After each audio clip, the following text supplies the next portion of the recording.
Early in my life, I learned that change is a constant in this world. With beginnings come endings, with endings come beginnings. Life and death simply coexist. And so, I will begin my talk with an ending. In May 4, 2014, Nico Ancheta died in my arms. He was a filmmaker, a film photographer, a philosophy major, a son, a friend. He was my partner. And when we were in first year college, we started a production company together that documented events and celebrations such as weddings, birthdays, beginnings. It happened when we were backpacking together. He was in the sea, swimming back to the shore, although he never made it. His last breath was water. Grief arrived in waves, big and small, and pain was all-encompassing. The process would engulf you and spit you out and throw you back into the waters that hit like walls. There were other days when the water was still, and then grief would pull you like an undertow, dragging you to the rapid force of the currents. Violent, turbulent slide. Grief choked me on water. 1 year later, I met a community of surfers who had relocated from the city and started rebuilding their lives by the sea. Then I was curious, so I asked them, "What do you love most about the water?" One of them answered, "The feeling of weightlessness." The surfers taught me that Mother Nature is a force that we cannot control. The ocean, the waves, these are things we can't fight. But we learn to ride it. So think of your human experience as the sea. And in this sea comes your emotions, your circumstance, your immediate reality, the sum total of your experience.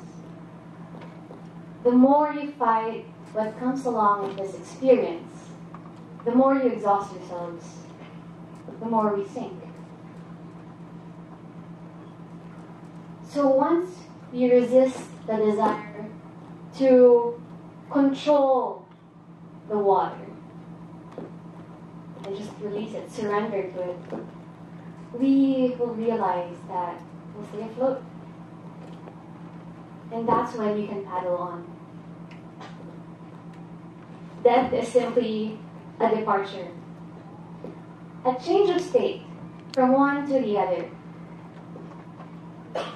And we experience this all the time. Because in every moment, it's changing. Time is ending. Everything is changing. And photography taught me to see those moments and to recognize the beauty in all that is passing. Film taught me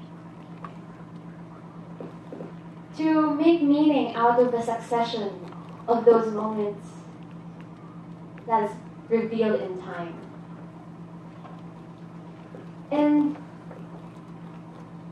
in this work, I ask why. Photography and film became my tools to inquire and understand our humanity. Why do we exist? I ask more questions. What are our hopes? What are our hopes? What are our dreams? What do we believe in? What are we willing to fight for? What do we choose to endure?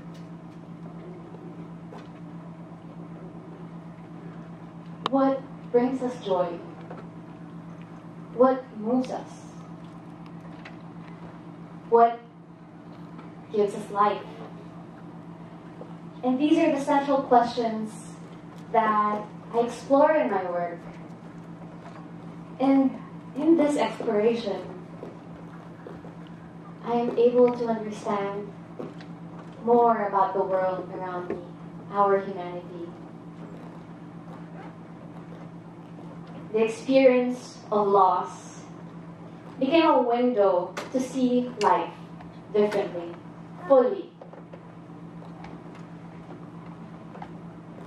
And it all began when I started embracing my own pain, embracing my experience,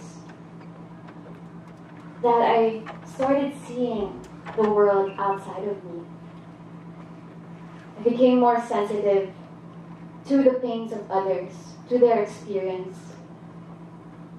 It enabled me to listen, to observe, and slowly I realized that there's a whole world outside of me. There's this life that exists beyond me, beyond myself, beyond my own suffering. And that moved me. Photography and film allowed me to observe other people's pains and struggles and experience.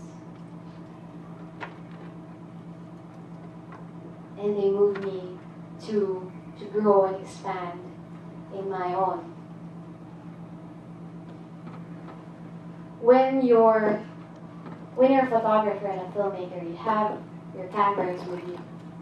And instead of using that as a distraction wall to block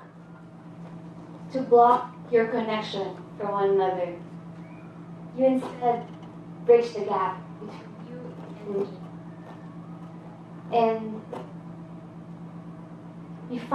you recognize connections with other people.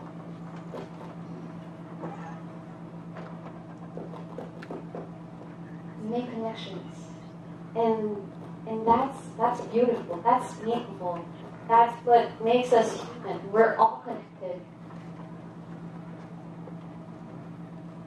As artists, as creatives,